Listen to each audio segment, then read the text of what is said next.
On this the eve of the 90th anniversary of the coronation of His Imperial Majesty the Emperor Haile Selassie I.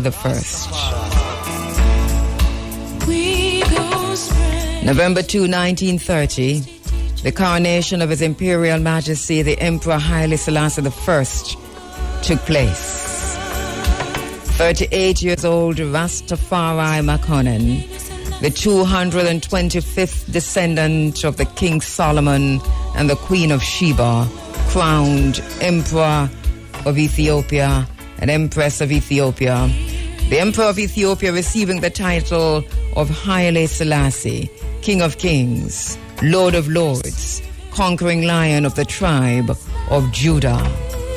More than 72 nations converged on Addis Ababa, Ethiopia, for the coronation. At 7:30 a.m. on Tikrit 23rd, 1923, November 2, 1930, Their Majesties, dressed in white silken communion robes, emerged from the church behind the incense bearers. The Emperor made a vow on that day to uphold the Orthodox religion, to uphold and administer the laws of the land for the betterment of the Ethiopian people, to maintain the integrity of Ethiopia, and to found schools for developing the spiritual and material welfare of his subjects. After the ceremony for the Emperor, the Empress entered with her attendants to take her throne. The following reading from the Psalms of David, Psalm 45, 9-11, was made as a prayer. Kings, daughters, were among thy honorable women. Upon thy right hand did stand the queen in gold of Ophir. Hearken, O daughter, and consider and incline thine ear. Forget also thine own people and thy father's house. So shall the king greatly desire thy beauty, for he is thy Lord, and worship thou him. To the Ethiopian people upon the surrender of the invading Italian forces. Today is a day on which we defeated our enemy. Therefore, when we say let us rejoice with our hearts, let not your rejoicing be in any other way but in the Spirit of Christ. Do not return evil for evil. Do not indulge in the atrocities which the enemy has been practicing in his usual way, even up to the last moment. Take care not to spoil the good name of Ethiopia by acts which are worthy of the enemy. We shall see that our enemies are disarmed and sent the way they came. The aggressor and the persecutor are receiving their reward. Good morning, good morning, good morning to you. Ankuja Seneb to you. Welcome to you on this blessed morning. Welcome to you on this beautiful, beautiful morning in Jamaica. Wet in many places, dry in some. On the eve of the 90th anniversary of the coronation of His and Her Majesty, the Emperor Haile Selassie I and Empress Manin.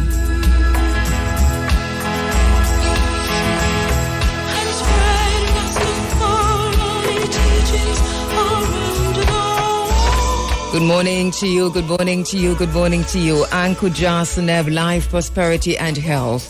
Welcome to the space. It is the Africa Forum Running African. It's Sunday, November 1.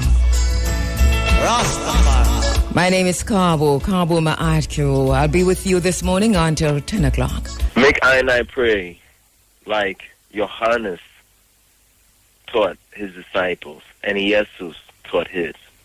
Make I pray. In Gdi Nantes in the Cellu. Besama Abba, Wulida, Wemenafessa, Kedusa, Ahadu Amlak. Abatachin Hoy Besama Yemitnor. Ba, Ta, Chi, Ni, Ho, Yi, Ve, Se, Ma, Yi, Ye, Me, Ti, No, Re. Abatachin Hoy Besama Yemitnor. Oh, I Father, I Abba, who lives, who dwells in the upper regions. Sime Yikeres Men Giste timta. Se ne he. Yi ka da se. Me ne ge shi. Te he. Te me ta. Se me yi ka da smengiste timta. The I name. May it be holy, sacred, sustainable. The I King's domain, may she come. Fekadis besamai in the honech. Fekadih, fekadih, besamai ni de honech.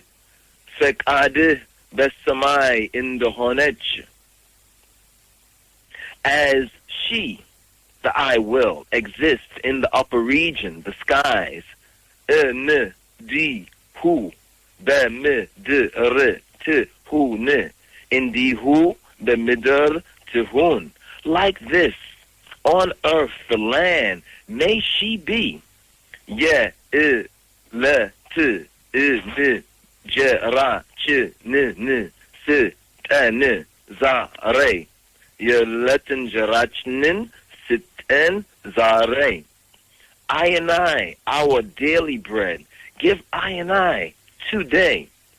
Be de la chi ni me yi ke re be le ni. Be de la chnim yi karbelen. And forgive I and I wrongdoings.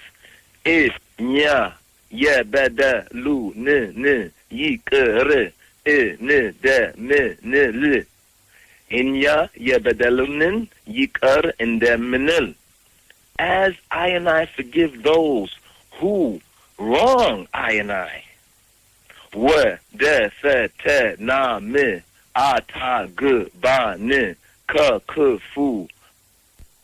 Benjamin's relief flu, sinus fever, and pain all contain paracetamol. The time courtesy of Benjamin's is now 29 after 6 o'clock, 6:29. You're inside of the Africa Forum. It is Running Africa, and thank you so much for joining us on this day, which is the eve of the anniversary, the 90th anniversary of the coronation of His Imperial Majesty, the Emperor HAILE SELASSIE I. We're paying tribute. We're marking the spot. We're marking the day. All right, let's hope we've got Rusty on the line. Rusty, blessed morning. Greetings, my sister. Greetings, my brother. Go right ahead with the Amharic prayer. Special tribute inside of the Africa Forum this morning. Greetings, each and everyone out there in Raiderland. On the eve of the 90th anniversary of Her Majesty, Emperor HAILE SELASSIE and Empress Wazar Walata Asfaman, and I livicate this prayer. Kiber Wede Kal Kiber Wede Dimit Kiber Wede Xavier Ketamawe HAILE SELASSIE Migos Nagas Mohammed Sazi Hemnakate Yahuda Medani Elam Abatachno Yebitnor Zion Mezaratuch Bete Quedetsu Tirarat Natu Jacob Din Konochialik Yigzir Yetsoinon in the judge Ye whether that chual Yigzir Ketimahoy Bienche Yetikibir Nigra Yibalal Yame Yawekin Ria Binya Babylon Aisat Mabrak Yaya Hamnabala Azbachualu Inyo Philistimoyan terrorism Ethiopian Isid Enzi Bizia Talavera. So in a touching Zion Elal be with Swansu Talavera. Arasu Rasan Lehal Mesaritat Lehigzabiar Lehizb Lete Waledut Ali Quachua the midst of the gradual. Bienche Minoru Olades in the Melachu gradual. Abitura that Medenitem Yafiqualna. Yalebe said the city Yamare Ihun Sila Rastafari. Give thanks, my brother. Thank you so much. Thank you so much. Like the fire key, it's been lit for a while now. 7 days into, and I'm told 7 days after. Conquering lion. And stop to remember and to pay tribute and to rememory.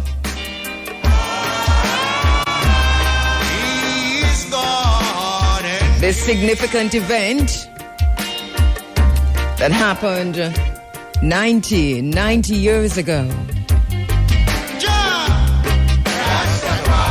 Even while the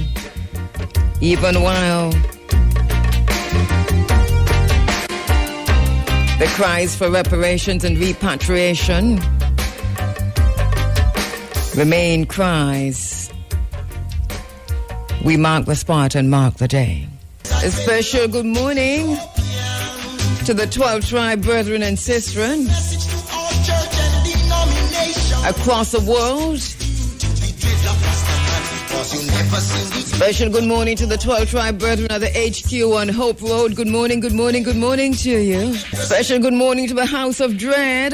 Good morning, good morning, good morning to the House of Dread. We see you, we feel you, we know it's happening. Morning to you, Jabi. Morning to you for my heart. Morning to you, Jabi. Special good morning to you to the Ethiopia Africa Black International Congress. Morning to you wherever you are. Morning to you. Morning to you in Bull Bay. Morning to you across Jamaica. Morning to you in Shashamane.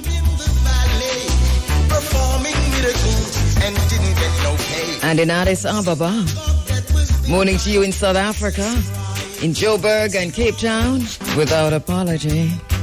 Every apostle of Christ was a dreadlock Ethiopian. Now come, let's talk about that. This is a message to all church and denomination. Respect is due to the dreadlock Rastaman, because you never seen the image of a ballad Jesus. It is what it is. Hey, I have never seen the image of a ballad Jesus yet. Oh, excellent is thy name, thou hast set thy glory above the heavens. For out of the mouths of babes and sucklings art thou adding strength to still enemies and the avenger. With thy new name, O Jah Rastafari.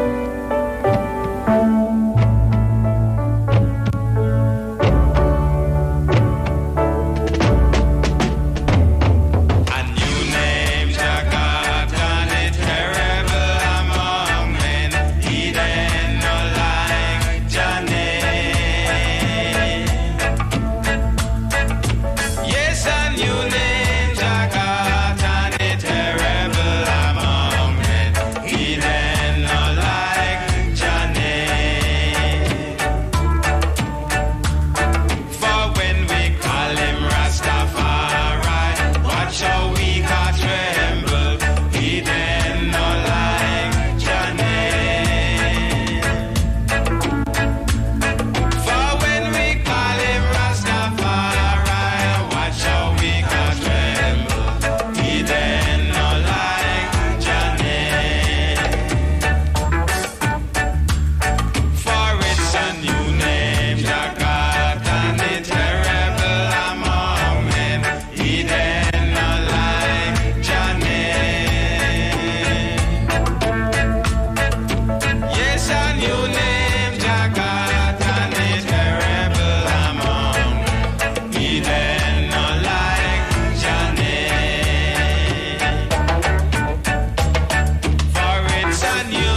Sincerely hope that we're able to send the energy from the studio straight to your homes. Serious kind of energy in this space. Serious energy. Hope that we're sending that positive energy, that intensity, that spiritual energy to the spaces which you occupy. The 90th anniversary of the coronation of His Imperial Majesty the Emperor Haile Selassie I. We do not apologize. At 7:30 a.m. on Tikimit 23, 1923, which is the 2nd of November 1930, their majesties, dressed in white silk and communion robes, emerged from the church behind the incense bearers. The emperor made a vow on that day to uphold the Orthodox religion, to uphold and administer the laws of the land for the betterment of the Ethiopian people, to maintain the integrity of Ethiopia, and to found schools for developing the spiritual and material welfare of his subjects. After the ceremony for the emperor, the empress entered with her attendants to take her throne. The following reading from the Psalms of David, Psalms 45, 9 to 11, was made as a prayer. The Psalms of Akhenaton. King's daughters were among thine honorable women. Upon thy right hand did stand the queen in gold of Ophir. Hark, no daughter, and consider, and incline thine ear. Forget also thine own people and thy father's house, so shall the king greatly desire thy beauty, for he is thy Lord, and worship thou him. The crowning of the Emperor Haile Selassie I was indeed a momentous occasion. Tomorrow marks the 90th anniversary of the coronation. The coronation of His Majesty broke with tradition because on that day, he and his wife, Empress Menin, were crowned. My brother in South Africa says the celebration has been going on for a few days now. Morning to you. Thanks for reaching out. Thanks for letting us know what's happening in South Africa. I see the brethren from Guyana. Let me know what's happening in Guyana. I see the brethren from Barbados. Thanks for reaching out. I'm seeing the sister and the brethren from Antigua. Thank you so much for reaching out. It's a global movement. And it started with the coronation of His Imperial Majesty the Emperor Haile Selassie I. The coronation itself. Here a world is clashing. It is the beginning of the end of the League of Nations.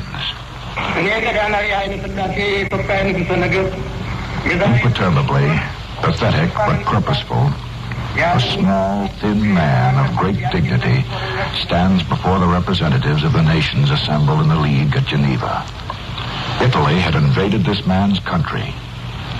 The aggressor, Fascist Italy, had stated boldly it was pursuing a sacred mission of civilization. Haile Selassie, the Negus, Lion of Judah, Emperor of Ethiopia, waits until order is at last restored.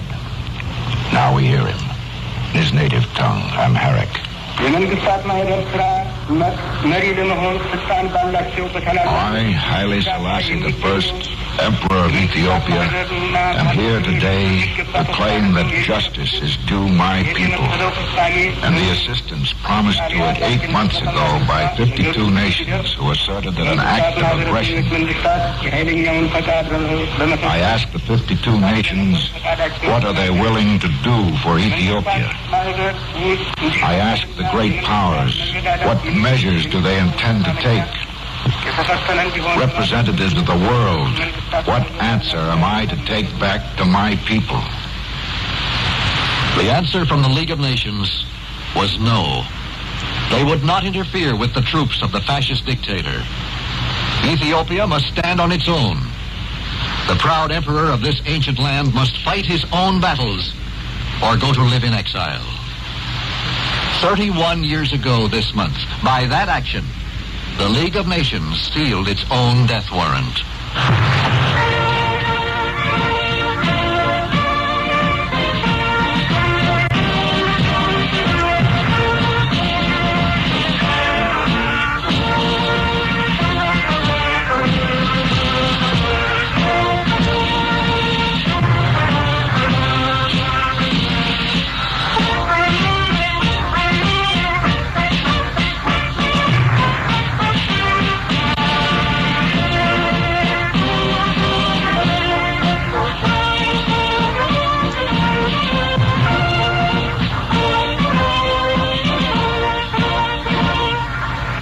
Project 67 presents The Conquering Lion of Judah, a profile study of His Imperial Majesty Haile Selassie I, Emperor of Ethiopia.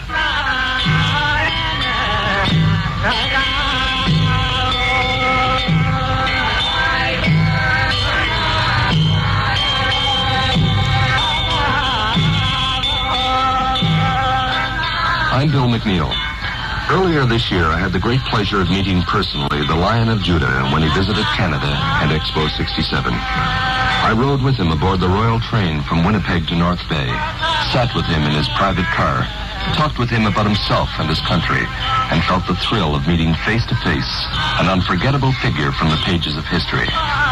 This is a story about a man and his country, Selassie of Ethiopia.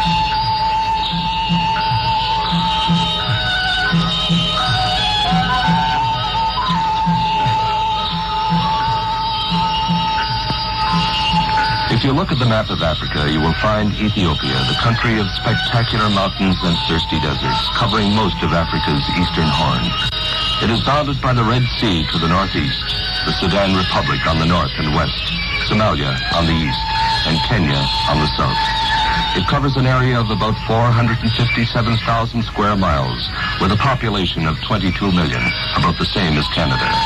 Mr. Robert Thompson, former leader of the Social Credit Party in Canada, lived in Ethiopia for 15 years and knows the country inside out. I asked him, Mr. Thompson, what is Ethiopia like? Well, Ethiopia has been called the Switzerland of Africa. Basically, it is a very large country, comparatively speaking, much bigger than France, as big as British Columbia and Alberta together, bigger than the province of Ontario, with more people than we have in Canada, approximately 22 million. Because it is a mountain country, the climate is moderate. Because it is in the monsoon area, there is a lot of rain, particularly in the high areas. It is an agricultural economy. It is certainly one of the most pleasant countries in Africa, and the Ethiopian people are one of the most pleasant and hospitable people. Ethiopia is one of the few African countries whose ancient and medieval history is known. From remote times, the so-called Horn of Africa has been inhabited by Hamitic and Sudanese peoples who have for centuries been subject to an influx of Semitic elements from southwestern Arabia.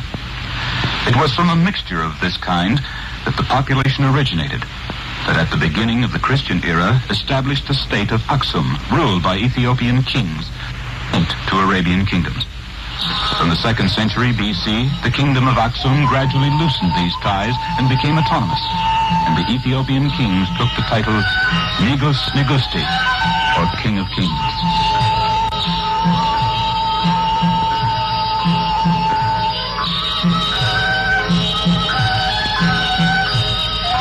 Ethiopians proudly claim 2,000 or 3,000 years of independence.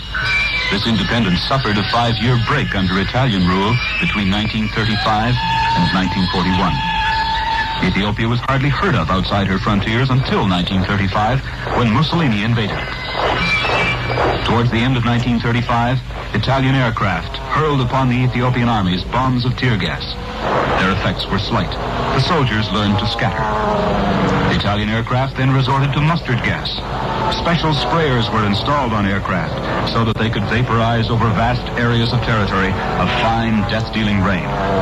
Women, children, cattle, rivers, lakes, and pastures were drenched continually with this deadly rain.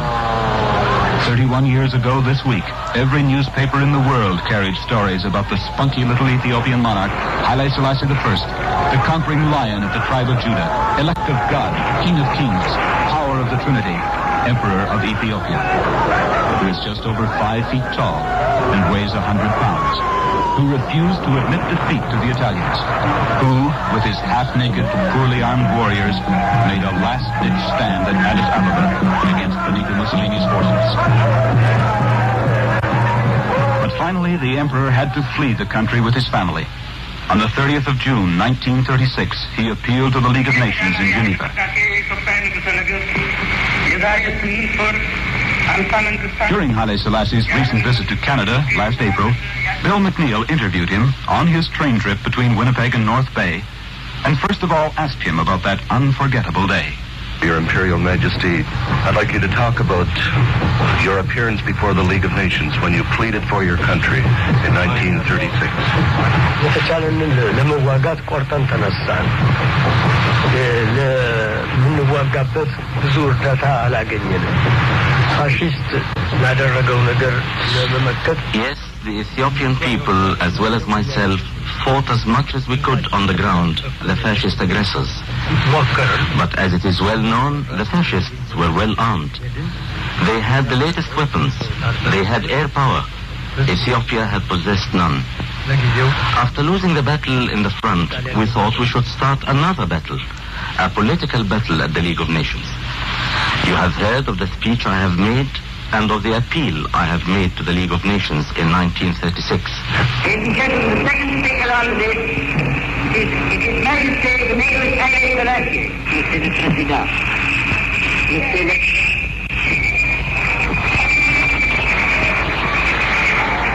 Italian fascist newspapermen interrupt the Lion of Judah. They whistle boo and shout.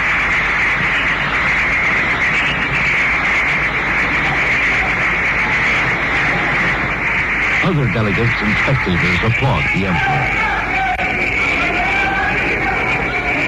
The League system of collective security is collapsing, an omen of the anarchy about to engulf Europe. After 2 minutes, order is restored and Haile Selassie speaks in his native tongue, Amharic.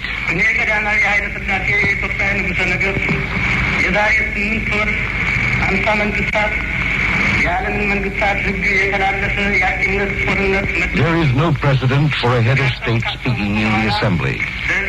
But there is also no precedent for a people being victim of such injustice and being threatened by abandonment to its aggressor.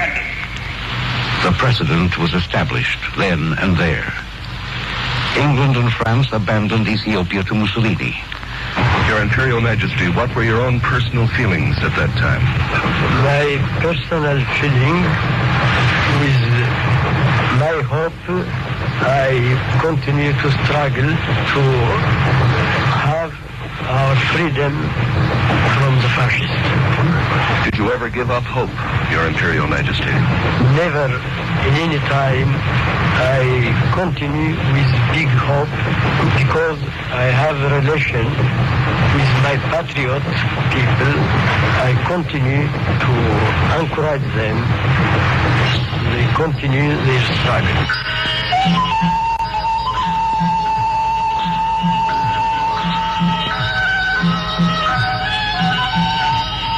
His claim against Italy was not supported. On the contrary, the Assembly decided that the economic sanctions voted earlier against Italy should be ended.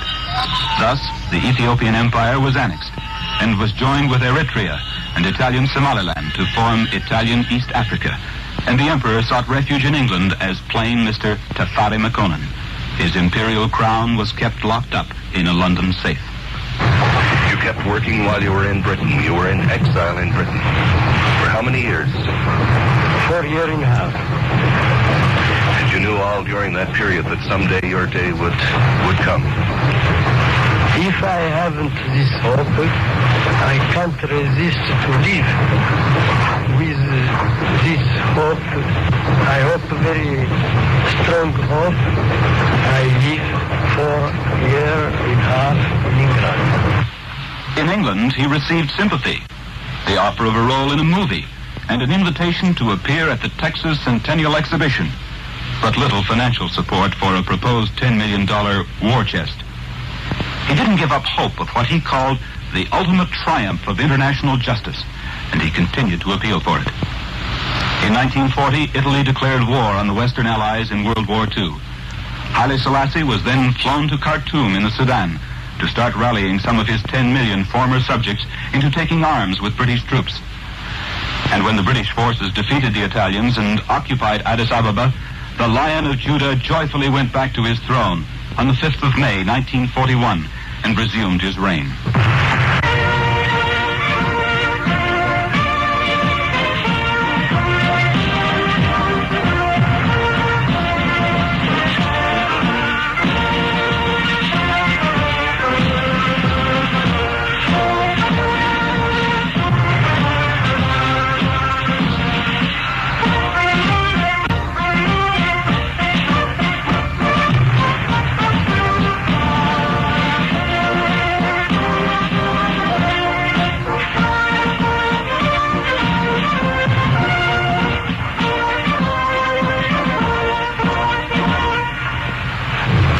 is your country like today? Do you have many problems in Ethiopia?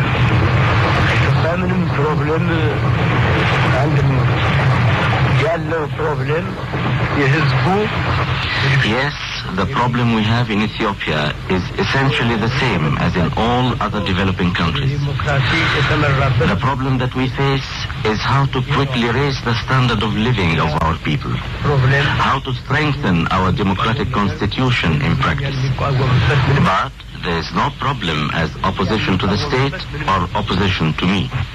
Since his restoration in 1941, the Lion of Judah has carried out a program of modernization and of political and social reform, and has begun to westernize the 2,000-year-old Coptic Christian Ethiopia. He created a strong, centralized monarchy. The country, with its 22 million people, revolves around his personal rule. You are descended, Your Imperial Majesty, from King Solomon and the Queen of Sheba. This is just our story, ancient story. The Queen of Sheba, she go to visit Solomon, King Solomon. She met one son. She returned back to her country. Our story says since that time we son from King Solomon comes. Haile Selassie comes from a line that traditionally sprang from the admiring visit of Makeda, the Queen of Sheba, to King Solomon. She, an Arabian queen, went to Jerusalem to test the wisdom of Solomon, who is said to be the wisest of the kings of Israel, about 950 years before Christ. In the scriptures, the book of 2 Chronicles tells that King Solomon gave to the Queen of Sheba all her desire. The traditional story holds that Menelik, son of their romance, went to the state of Aksum, which is Sheba, or Shoa, as it is called today, and which is the main province of Ethiopia, and became the first Ethiopian emperor. This, for the Ethiopian Amharic Christians who came originally from Arabia, is the beginning of their royal line. From Menelik, most late rulers of Ethiopia, including Haile Selassie, have claimed descent. You are the 334th in the line of succession. Yes, exactly. And the 134th of the Christian kings. Christianity came to Ethiopia, I believe, in 330 A.D. If you read the Bible, you can get this. What time the Christianity comes in Ethiopia? The book of Acts of the Apostles in the New Testament mentions the story of the first convert to Christianity. That was the Ethiopian eunuch, who was the courtier of Candace, Queen of Ethiopia. He had been up to worship at Jerusalem, and on his way home, driving along in his chariot and reading the prophet Isaiah, met the apostle Philip, who preached to him about Christ, the Son of God. And when the eunuch believed, Philip baptized him in the water, and the eunuch went on his way home rejoicing. This, according to the Bible, is the first Ethiopian to be converted to Christianity. The story is found in the book of Acts, chapter 8, verses 26 to 39. Ethiopia has been a Christian country since the 4th century. In the year 341 A.D., a certain Frumentius, on a journey from Tyre with his brother, was captured at an Ethiopian port and sent to King Izana at Aksum. The two young men won the confidence of the king and began to evangelize the country. Later, Frumentius went to Alexandria, where he was consecrated by Athanasius the Great, Patriarch of Alexandria and writer of the Creed, to be the first bishop of Ethiopia.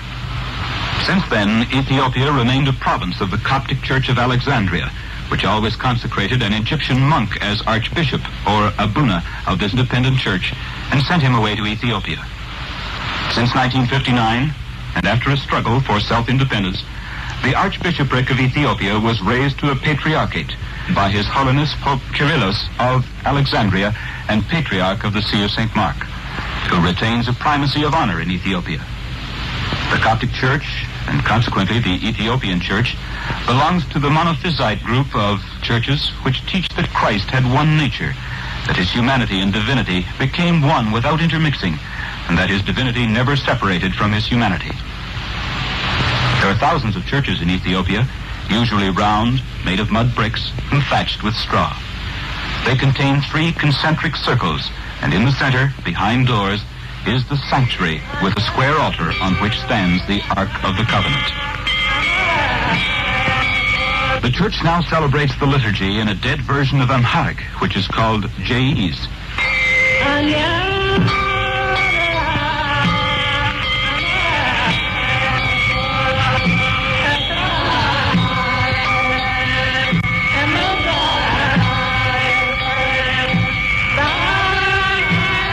Haile Selassie was born on July 24th, 1891, and was named Ras Tafari Makonnen. His father was a viceroy to the throne and had his son privately tutored in French at the age of 6. At 18, shortly after his father died, he became governor of the province. In 1928, he led the troops that killed Empress Zoditu's husband, who was not of royal blood, and became regent. He became emperor on November 2nd, 1930, and was crowned Haile Selassie I, King of Kings, King of Zion, conquering lion of the seed of Judah, power of the Trinity. Your Imperial Majesty, you were 39 years old when you were crowned in 1930. Yes. Could you talk a bit about the day of the coronation?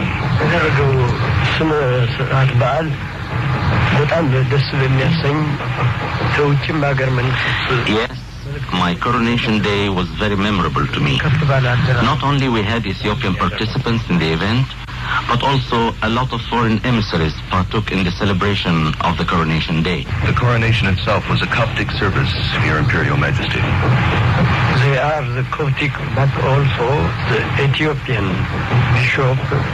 They are with the Coptic churchmen.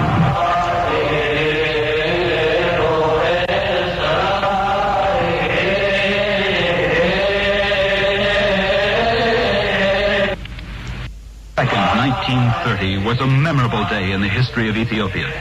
Since the early hours of that morning, all in Addis Ababa began to prepare for the impressive event of the morning. The Emperor and Empress Manen had already spent the hours since the night before in prayer and meditation with the priests at the most holy altar within St. George's Cathedral, the largest church in the capital.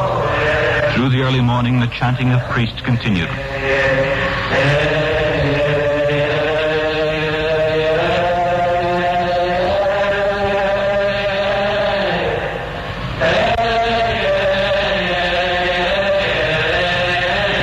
Outside the church, and nearly all over Addis Ababa, devoted subjects were dancing and chanting praise songs for the new emperor in Amharic.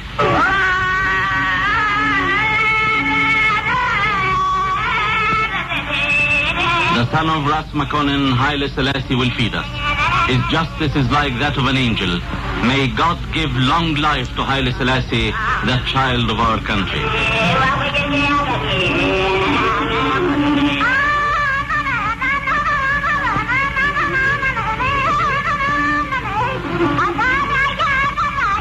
The ritualistic ceremonies of the coronation were performed in a large auditorium adjacent to the west side of the cathedral, which had been especially constructed for the occasion.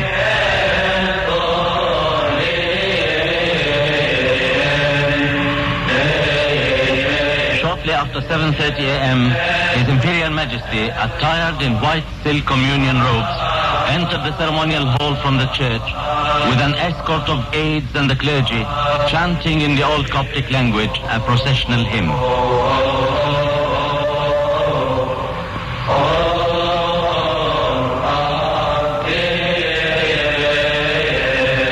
The spiritual vestment is worn by the Archangel Michael. The precious chasuble is worn by Michael.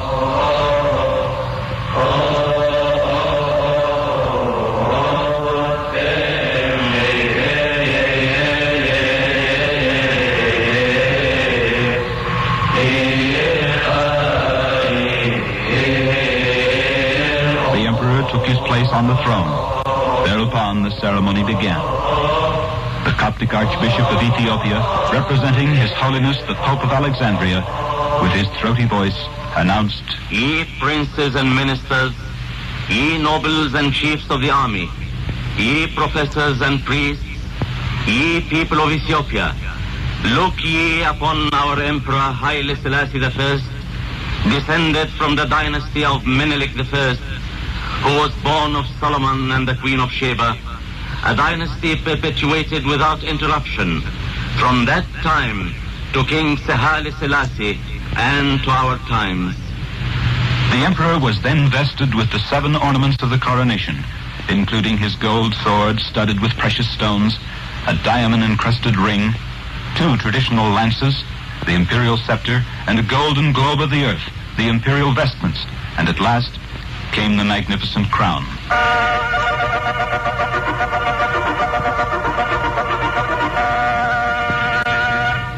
7 differently scented ointments of ancient prescription were received on the imperial head, brow, and shoulders, one with each of these ornaments. The final ceremony was a grand tour of the cathedral by the emperor and empress, who was also crowned, but with less elaborate rites. They were escorted by the priests and bishops, princes and high dignitaries, Ethiopian bishops and priests from all over Ethiopia, and a large number of Coptic deacons, carrying palm branches and chanting in mighty volume.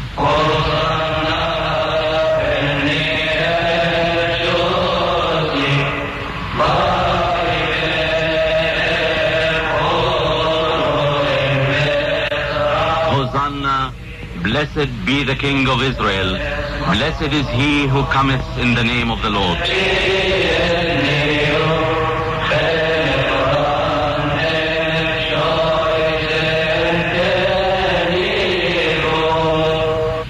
Before the questioning of the Abuna, the emperor gave his sacred pledge to uphold the Orthodox religion of the Coptic Church of Alexandria, to support and administer the laws of the country for the betterment of the people, and to maintain the integrity of Ethiopia. The emperor is just slightly over 5 feet tall, but I don't think there is any more noble bearing person in the world. I agree with you, and when you consider that he is 74 years of age, has gone through the tremendous trials that he has in matters of state, but also in matters of his own family. Very few people realize the tragedy that has been in his own family when 4 of his 6 children have died, and all of them under what must have been very difficult circumstances. His second son, who was so very close to him, was killed in a motor accident. Another son died of a very serious disease. One of his daughters, whom he had so much respect and love for, as I had seen it, died in childbirth.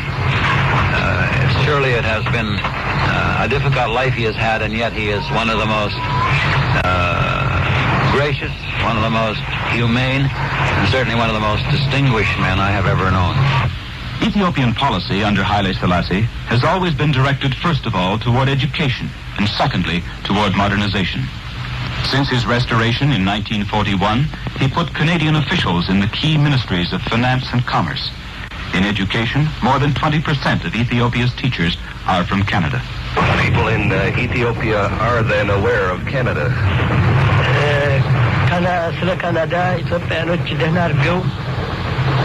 Yes, Ethiopians know quite a bit about Canada. It is the first country we brought teachers from. There are still Canadian teachers in Ethiopia, and I hope we are going to get more Canadian teachers into Ethiopia in the near future. Mr. Robert Thompson of the Social Credit Party in Canada was a teacher in Ethiopia. Mr. Thompson, you spent many years in Ethiopia. What was the occasion of your going there in the first place? Well, in 1943, following the defeat of the fascists in Ethiopia, there was no rehabilitation program available to that country, such as there was later for Italy, for Holland, for Denmark, for Norway. And consequently, anything that was done from the outside was done on a quasi or a quasi-official or an unofficial basis. As a result, the Emperor Haile Selassie sent out a call to friends of his that he had known in Bath during the exile or prior to the takeover by the fascists, asking for volunteers, doctors, nurses, and teachers. At that time, I had 2 connections who were friends of the Emperor. One was my padre in the RAF in Canada, Wing Commander Gregson. The other was Dr. R.V. Bingham in Toronto, who was head of the Sudan Interior Mission. When they heard, or when they received word from the Emperor in regard to the need for technical help and rehabilitation services, they came to me and suggested 1943 to Ethiopia.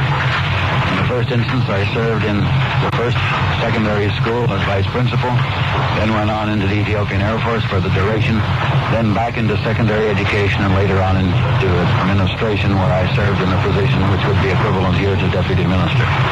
You actually fought on the side of Ethiopia during the war?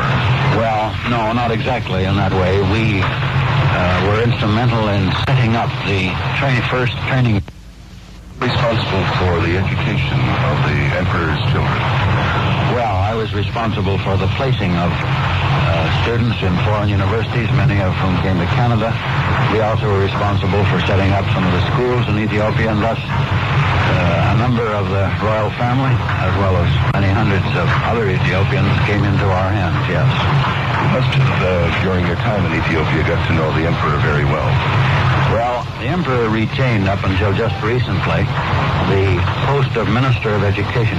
He had a vice minister who actually carried on the day-to-day administration, but the emperor reserved the office for himself. And consequently, for at least 6 years, he was my direct boss, so to speak. I had a telephone line to his palace, to his office as well, and we were in constant connection with him, not only in regard to developing education, but to many foreign assignments that I was sent on during these years. During my brief meeting with him, I found him to be a very human sort of person. This trip has been a real privilege for me because I have eaten my meals with him on the road.